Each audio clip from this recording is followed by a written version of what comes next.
Welcome students to physical medical education. Anaesthesia के lectures में आज हमारा टॉपिक है प्रोपोफॉल।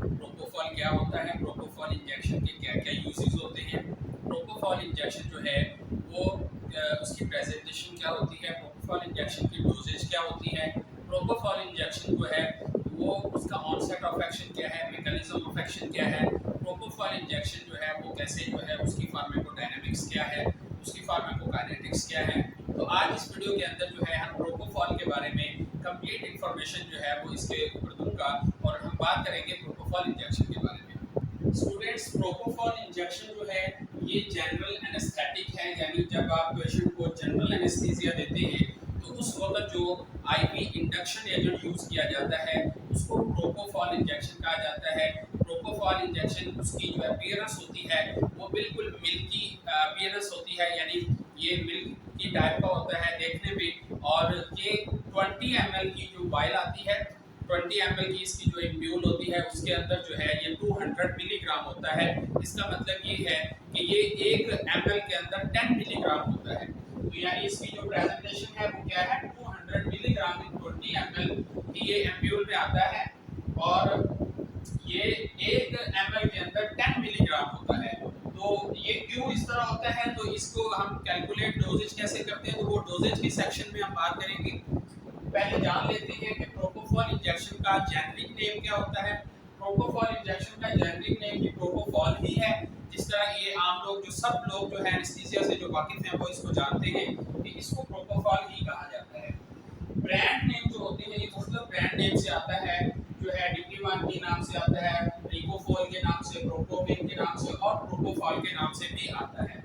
जेनेरिक नेम जो होता है किसी भी ड्रग का, किसी भी मेडिसिन का जेनेरिक नेम जो उसका असल दवाई का नेम होता है, जो उसको उसके केमिकल बुनियाद पर दिया जाता है, उसके अंदर मौजूद चीज़ों की बुनियाद पर। और ब्रांड नेम जो होता है ये उस कंपनी का नाम है, उस ब्रांड का नाम है जो इस दवाई को बनाती है।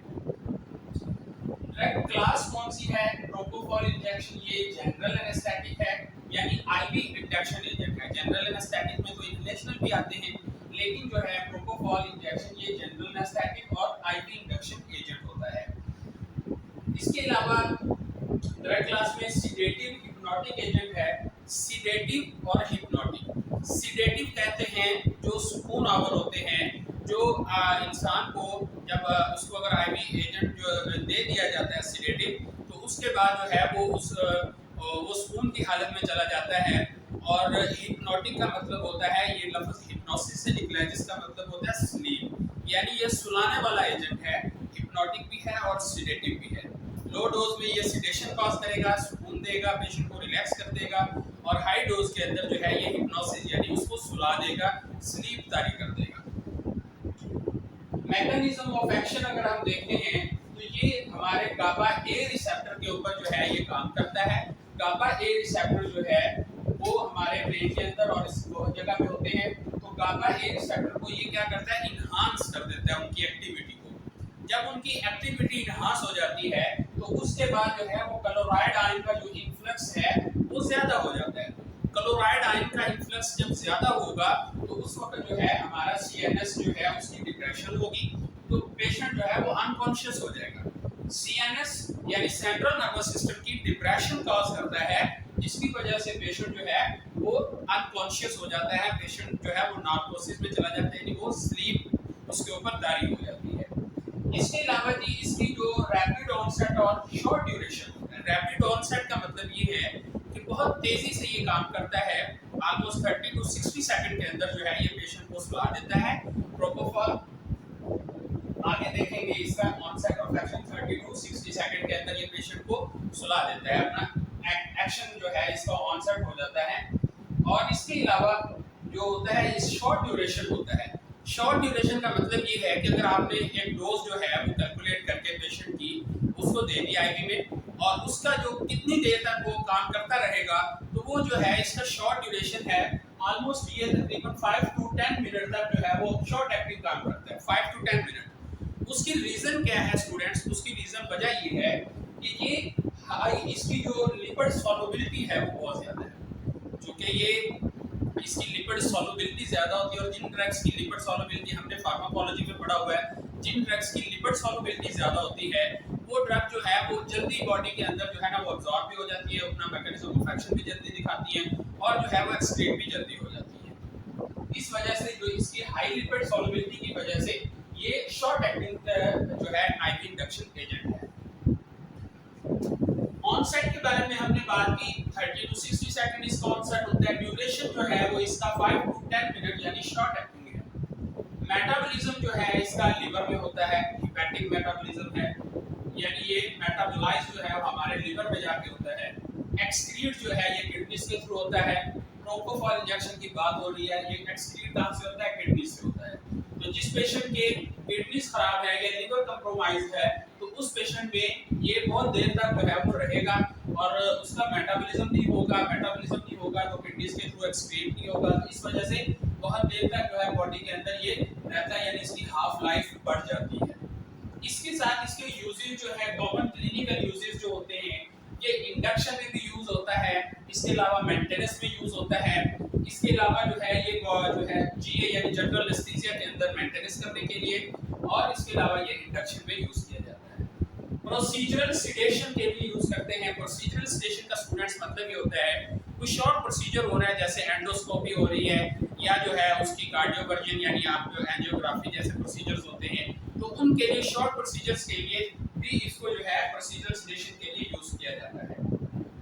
इसके अलावा जो पेशेंट्स जो होते हैं आईसीयू में स्टे पे होते हैं, तो उनके लिए भी हम जो है वो आईसीयू सिडेशन के लिए भी प्रोपोफॉल इंजेक्शन को यूज करते हैं। अगर हम डोज गाइडलाइंस की बात करें तो डोज क्या होती है प्रोपोफॉल इंजेक्शन की, तो ये मैंने इसको इस कॉलम में लिखा है ताकि आप लोगों को समझने में आसानी हो सके, या आप लोग जो है इसका स्क्रीनशॉट ले लें ताकि आपको फर्दर जो है आगे जाके इसको रीड करने में बहुत ज़्यादा आसानी हो सके।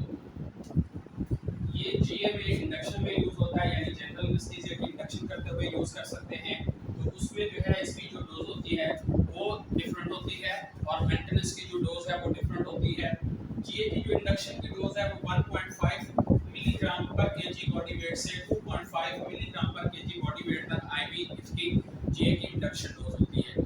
लेकिन आपने एक बात का ख्याल रखना है, इस साथ मैंने नोट्स लिखे हैं कि इंजेक्ट स्लोली। आपने स्लोली इंजेक्ट क्यों करना है? क्योंकि ये इंजेक्ट करते हुए पेन करता है, और इसलिए आपने जो है वो स्लोली इंजेक्ट करना है ताकि सडन एपनिया और सडन जो है वो हाइपोटेंशन से आप जो है वो प्रिवेंट कर सकें, इसलिए आपने इंजेक्ट स्लोली करना है। और नेक्स्ट जो है मेंटेनेंस डोज है, यानी जनरल एनेस्थीसिया के अंदर जो मेंटेनेंस की जाती है, मेंटेनेंस बोलते हैं इंडक्शन के बाद का जो फेज होता है, यानी जब ड्रग का इफेक्ट इंडक्शन की ड्रग का इफेक्ट खत्म होने लगता है तो आप पेशेंट को लॉन्ग टर्म के लिए मेंटेन रखते हैं, यानी उसको सिडेट रखता होता है, और उसको अनकॉन्शियस रखने के लिए जो डोज इस्तेमाल करते हैं उसको मेंटेनेंस डोज कहा जाता है। तो उसमें भी ये इसको इन्फ्यूजन में हम चलाते हैं, इन्फ्यूजन में यूज करते हैं।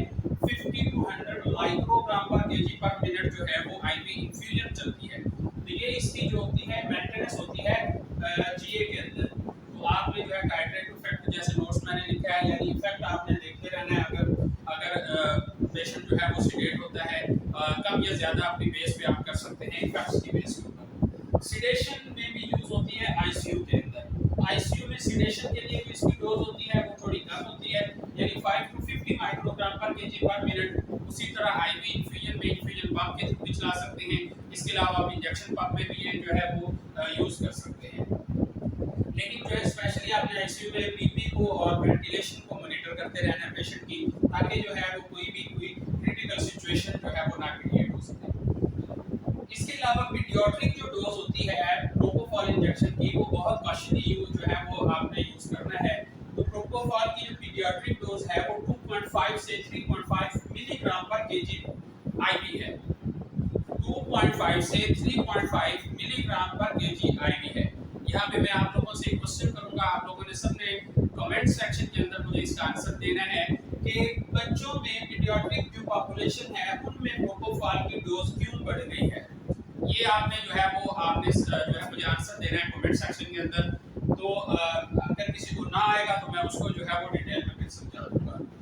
और यूज कॉशनरी इन न्यू नेट्स में जो है वो आपने कॉशनरी यूज करना है। न्यू नेट्स बच्चों में जो 3 साल से कम के बच्चे हैं या न्यू न्यूबॉर्न बेबीज हैं तो उनमें जो है आपने यूज करते हुए इसका ध्यान रखना है।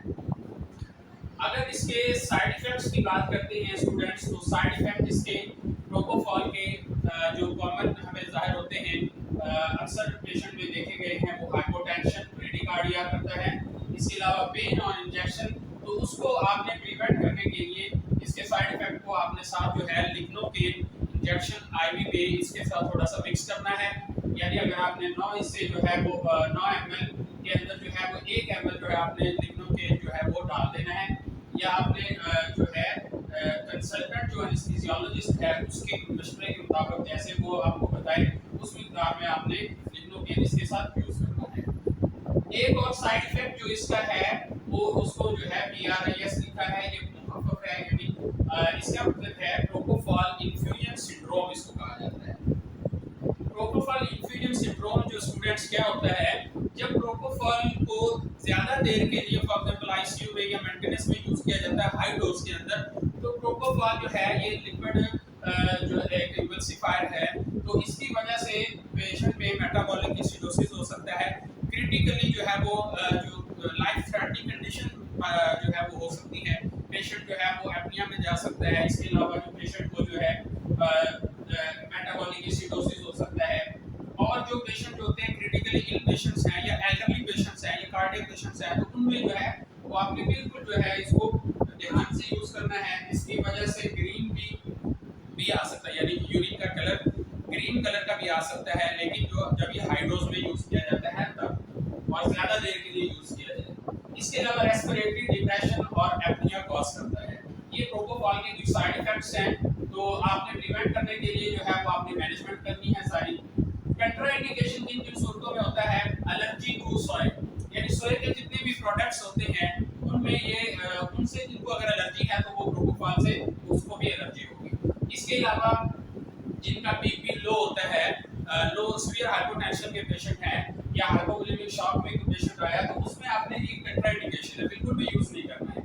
या जो पेशेंट होते हैं जिनको एग्रेसिव से एलर्जी होती है, यानी जो अंडे की जर्दी से या अंडे से जिसको एलर्जी है, या ऐसे खाने जिनमें अंडे इस्तेमाल होते हैं या अंडे के जो प्रोडक्ट्स होते हैं उनसे एलर्जी है, तो वो उसमें ये कंट्राइंडिकेटेड है, हम यूज नहीं करते। और जैसे मैंने पहले बताया कि कार्डियक पेशेंट्स में जो और बड़ी उम्र के पेशेंट्स में मॉनिटर करना है आपने, तो उसमें जो है अगर उनको कोई हाइपोटेंशन होती है या सीवियर ब्रेडिकार्डिया है, तो आपने ये यूज नहीं करना।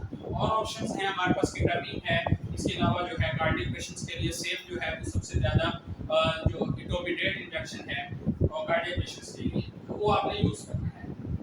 कुछ की पॉइंट्स मैंने लिखे हैं, इंपॉर्टेंट बातें हैं जो आपने प्रोपोफॉल यूज़ करने से पहले आपने करनी है। नंबर 1, तो आपने पेशेंट को प्री ऑक्सीजनेट करना है। अगर आप प्रोपोफॉल से इंजेक्शन कर रहे हैं तो जो है वो आपने बेहतरीन करके पेशेंट को आईवी से पहले प्री ऑक्सीजनेट करना है, कम से कम 3 मिनट। इसके अलावा इसको ओपियोइड्स के साथ यूज किया जाता है कंबाइन करके, ताकि जो इसका इफेक्ट ज्यादा आ सके, इफेक्ट ज्यादा अच्छा हो। इसके अलावा जो है ये यूज टीवा के अंदर यूज होता है, टोटल इंट्रावेनस एनेस्थीसिया के अंदर जो यूज किया जाता है। टोटल इंट्रावेनस एनेस्थीसिया एक अलग टॉपिक है, उस पे हम जो है मैं वो डिटेल में एक वीडियो बनाऊंगा, तो आप लोगों ने वो भी YouTube चैनल से वॉच कर लेनी है। इसके अलावा जो स्लो आईवी में देना है, कुछ देना, ताकि पेशेंट को जो है वो सडन हाइपोटेंशन और सडन ब्रेडिकार्डिया ना हो, एपनिया में ना जाए पेशेंट। चूंकि जो लिपिड बेस्ड फॉर्मुलेशन होती है, इसलिए इसकी जो आपने मॉनिटर ट्राइग्लिसराइड पेशेंट का लेवल आपने देख लेना है। अगर पेशेंट को ज्यादा देर तक 48 घंटों से ज्यादा यूज करना है, तो फिर आपने ट्राइग्लिसराइड लेवल चेक कर लेना है उस पेशेंट का, ताकि जो है कोई भी इसकी जो है वो कंट्राइंडिकेशन या हाइपर जो है हाई ट्राइग्लिसराइड लेवल ना हो पेशेंट के अंदर। तो ये कुछ बातें हैं प्रोपोफॉल के मुताबिक जो आप लोगों को उम्मीद है कि समझ में आ गई होंगी। प्रोपोफॉल के बारे में कुछ भी अगर रहता है तो आप कमेंट सेक्शन में जो भी क्वेश्चन हो वो आप पूछ सकते हैं। इसके अलावा जो है वो आपने कोई भी दूसरी ड्रग्स के बारे में भी मैं कीटामीन की नेक्स्ट इंशाल्लाह जो कीटामीन के बारे में नेक्स्ट वीडियो होगी उसमें कीटामीन को डिटेल से बताया जाएगा। चैनल को भी सब्सक्राइब करना है, वीडियो को लाइक किया करें, अपने दोस्तों तक जरूर शेयर किया करें। दुआ में याद रखें। अल्लाह हाफिज़।